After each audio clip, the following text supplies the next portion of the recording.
Welcome to Creamer Media's Resources Watch, a weekly video roundup of the events and people making and shaping the news in the mining industry. This week, discounted prices for iron ore will give local manufacturing the edge, and labour law and the JSE regulations narrowed consultation with government, says Amplats. South Africa won't have a competitive advantage unless it offers a discounted price for key inputs such as steel to the local manufacturing sector, while Iron Mineral Beneficiation Services CEO John Beachy Head agrees that there's an anomaly with regard to the iron and steel value chain. To add value to any product is going to benefit the country. So if you're selling a raw material such as an iron ore, you're getting the least possible value retained in South Africa. So in an iron project, for example, we get 4 times the value or 4.5 times the value compared to just sending out the raw ore. The secondary benefit is by having iron available, you enable small-scale mini-mill steel production to take place, which is very scrap dependent. So effectively, by taking iron ore into a scrap substitute or additive, you can actually start making more steel more competitively.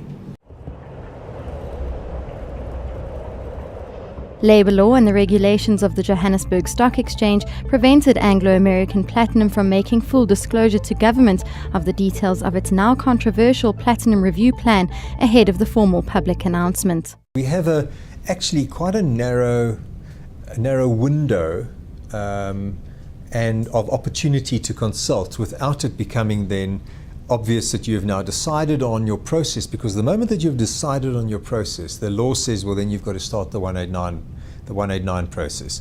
And at the same time, the moment that it becomes too tight to contain, then you're obliged by the JSE to disclose. You've got to be very careful about how you can consult and with whom you can consult. Because the moment that you make available some information to the public, you've got to make sure the rest of the public has this information. Within that narrow confines, we have consulted with a number of government departments, key government departments, Labour, DMR, Finance. I guess it's natural to expect that all of those departments would say, no, we want to be consulted earlier, we want to be part of the plans, and we want to be part of that. That's to be expected. At the same time, it's to be expected that government and Labour and the unions and everyone will say, well, we don't like this plan. Of course, it's not a nice story to hear that there will be retrenchments. For mining news as it breaks, stay logged on to miningweekly.com and register for our free daily newsletter.